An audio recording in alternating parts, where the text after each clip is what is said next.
Hey guys, welcome back to my channel. In this video, I want to dive into the world of underwater photography with your Insta360 X3 to show you guys some tips on how to get some amazing footage using the invisible dive case, which is a great accessory for the Insta360 X3. The invisible dive case is a new dive case for the X3 that allows you to get those invisible pole shots. But if you don't know about it yet, I'll put a link to the video I posted about it so you can check out a little bit more about the invisible dive case. But in this video, I want to give you a tutorial on how to set it up and some of my best tips for getting amazing shots with that X3 dive case, because it's a really cool accessory. For those of you who are new to my channel, my name is Jordan Hetrick. I'm a longtime water photographer, surfer, ocean lover, and also I'm the author of the book about how to use the Insta360 X3. So I'd love to share my tips and tricks with you guys. Be sure to check out the link in the video description for that book if you guys are interested in getting the most out of your X3. But in this video, I want to take the X3 and the invisible dive case and show you what you need to do to capture some amazing underwater footage. So first, I just want to show you which settings to use, because you can't change the settings once it's in that dive case. So you actually want to choose your settings first on your X3 before you put it in there. When you're using the X3 dive case, I just recommend that you use 360 video mode, because that's going to give you the most options when you go to edit and really be able to allow you to capture those invisible selfie stick shots. So just swipe over on the screen and make sure you're in video mode. Don't use active HDR, just use video mode. Then at the bottom of the screen, you can choose your main settings. There's two main options you'll want to use with the invisible dive case. If you want to record videos that are not going to be played back in slow motion, for example, more scenic underwater shots, and you're just going to be swimming, I recommend using 5.7K at 30 frames per second. And that's just going to give you the highest resolution possible when you go to reframe those shots. A lot of times though, if I'm filming using the invisible dive case and I'm filming some action, say surfing underwater, for example, I want to get some slow motion in those shots. So I usually go with 4K at 60 frames per second. And even though it's lower resolution, it's going to give you that option to play it back in 2 or 2.5 times slow motion, so you can really slow down the action and see what's happening underwater. Because things happen pretty quickly underwater a lot of times, and that slow motion is great to really highlight that. Of course, when you reframe it at 4K, it's not going to be quite as high a resolution, but it still comes out pretty good, especially if you choose a really wide angle when you go to edit. But it's up to you depending on what you're shooting. So either choose 5.7K at 30 frames per second or 4K at 60 frames per second. As far as the other settings go, to start out with, I would just recommend shooting the auto settings. You might want to switch it over to vivid color here just to get the most vivid colors out of the underwater footage. But I'll show you another trick when we edit to get those colors from your underwater footage. One more thing you're going to want to do before you put your camera in the dive case is to choose dive case mode. And this allows you to use the side buttons on your camera to start and stop recording. So just swipe down from the top of the screen here, and you'll see this little image of the dive case at the bottom middle. Just tap that. That's going to put your camera into dive case mode. It's probably best to put your camera into dive case mode before you put it in the invisible dive case. But if you do forget, just make sure your camera firmware is updated to the latest firmware. And when it is, you can just turn your camera on using that power button. And if you long press the Q button on the side of the camera here, that's going to automatically put your camera into dive case mode when it's already in the dive case. So that's really nice if you forgot to do it before you put it in there. Next, you just want to put your camera into the dive case here. I always like to store it in this bag to make sure it doesn't get any scratches, because it's really important to keep that dive case from getting scratched, because that will show up in your shots. So just take your dive case out of the bag here, and I like to put it face down on the bag, and I put the invisible dive case text down so that these clips, when you open them up, they're just going to hang there. It'll be kind of easy to open. Once you unlock these little clips, you just lift the dive case open just like that. You also want to use these anti-fog inserts. These are going to help absorb any moisture that gets in there, and it's not necessarily from moisture leaking in, but a lot of times the camera will heat up in there and it creates its own moisture because of the difference in the air temperature inside and out. So just use these little anti-fog inserts, and that'll help absorb some of that moisture and allow you to film longer without getting moisture inside the housing. If you have extras of these, when you're storing them, just keep them in a Ziploc bag to keep them nice and dry so they don't absorb moisture before you're actually using them. Then they just go in these two little slots right here. Also make sure there's no sand or dirt or spots inside of there. If there is, you can just wipe it off with the cloth. And make sure it's nice and clean in there, because those will show up in your shots when you're filming. You always want to make sure that the seal is really clean, there's no sand on it. That's going to make sure that no water gets into your dive case when you're using it underwater. And then take your X3 and just put it inside the case. You just want to make sure when you put it in the camera that these buttons are lining up with the buttons on the side of the housing here.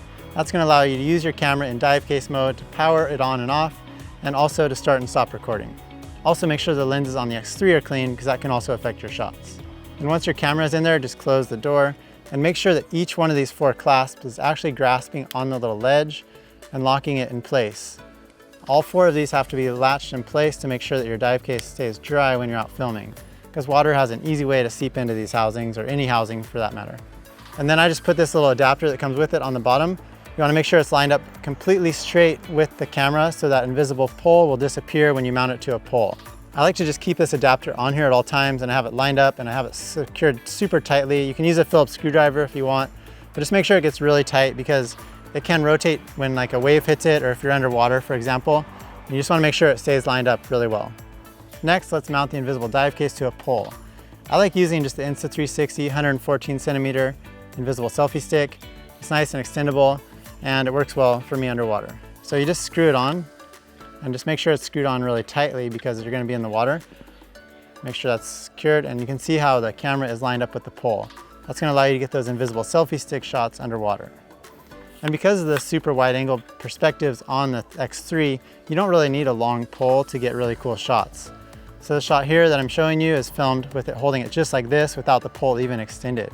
And you can see how far away it looks like I am from the camera, even though I'm not really that far away. But if you really want to get a lot of distance, you can extend your pole out even further, and it's going to look like your camera is really far away from you.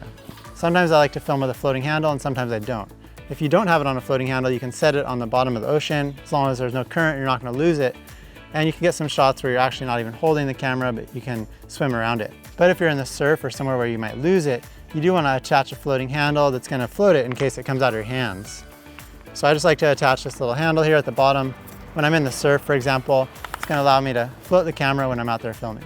Also, just be sure that this connection stays tight when you're in the water, because this doesn't float. So if it does come off your pole, like it's unscrewed over time, then you could lose it, and you don't want that to happen, of course. Also, if you're enjoying this video so far, I'd really appreciate it if you could give it a like. It'll just help other people be able to find this video too. Thanks so much. Also, be sure to subscribe to my channel and turn on notifications, because I'd love to create a lot of tutorials for you guys to teach you how to use your action cameras. Now that you've got your camera set up with the best settings, it's time to get in the water and capture some really cool shots. So all you need to do once you get in the water is to just press the top button here. That's going to turn the power on your camera. Now that your camera's in the dive case mode, or if you didn't put it in dive case mode, just hold down on this button here. That will put it in dive case mode. This button is used to start and stop recording. You won't be able to change any settings once you're out there, but let me tell you some good tips on how to get some really cool shots. The first important tip is to just pick the right day to film. If you film in clear water on a sunny day, it's just going to get way more vibrant colors and look a lot better. And you can see in this comparison where I'm in an area where it wasn't really that clear compared to really clear water, how much of a difference it really makes. Also, as you're filming, be aware of the glare on the camera, because especially in clear water where that sunlight's really piercing through the water, you can end up getting a lot of glare right here on this rim of the camera. You can actually see it when you're out filming. You'll see it kind of shining off of there. So sometimes you need to kind of just rotate your camera a little bit so you don't get so much of that glare. And that will just help reduce those like light effects that you'll see sometimes if you're just carrying your camera like this in super clear water. Tip number 3 for the Insta360 invisible dive case is to film multiple angles. So it's really great to get those invisible selfie stick shots, like carrying your camera like this, but it's also nice to have some different perspectives to work with when you go to edit. So if you have your camera on a floating handle, you can hang it upside down in the water, so it's hanging like that, and actually swim around it. Or you can set it on the bottom of the ocean. As long as there's no current and you're not going to lose it, and you don't have it on a floaty handle, you can just set it there on the sand, and then you can swim around and you can really capture some cool perspectives that way. And obviously when you go to edit, there's lots of options you can use to create different looks from one different video, and that's the real joy and beauty of these 360 cameras. The next tip I have for you guys is that the invisible dive case is made for using underwater. So you can use the stitching for above water, but I really don't recommend using this dive case above the water just because of all this extra case that's around it. It's going to create a lot more glare, and just you're not going to get as good of shots as if you just use the X3 on its own. But if you are using the X3 underwater, you do need to use a case for it. Even though the X3 is waterproof, your underwater videos won't be in focus underwater without using this dive housing or the other dive housing. But this one's better because you can get those invisible selfie shots. I really love sharing all of my knowledge and experience with you guys, and it's hard to fit it in all these videos, which is why I wrote a book for you on the X3. So if you really want to know everything about this camera and be able to really capture the best shots possible, check out the link in the video description below and go pick up a copy of the X3 book. It'll definitely be worth your time.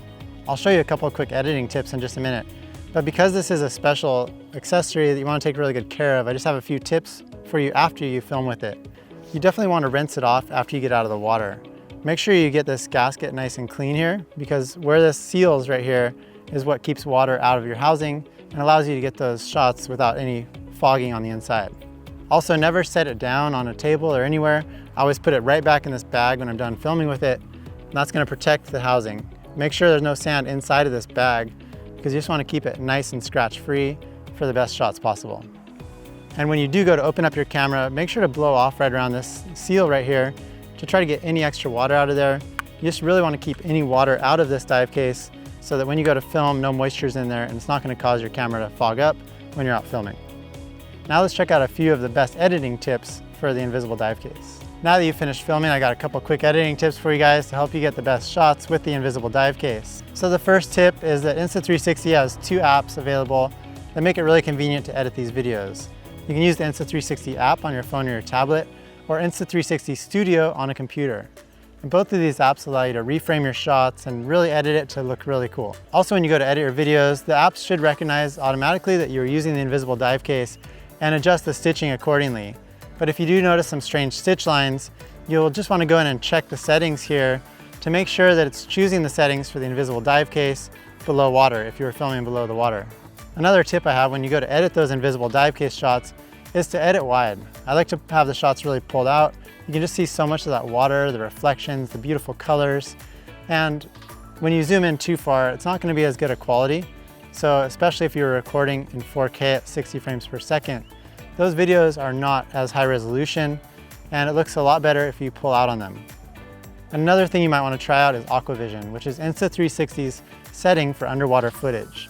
And what this does is kind of brings out the richness and the blues, and you could just try it out with your shots to see if you like the color grading that it provides.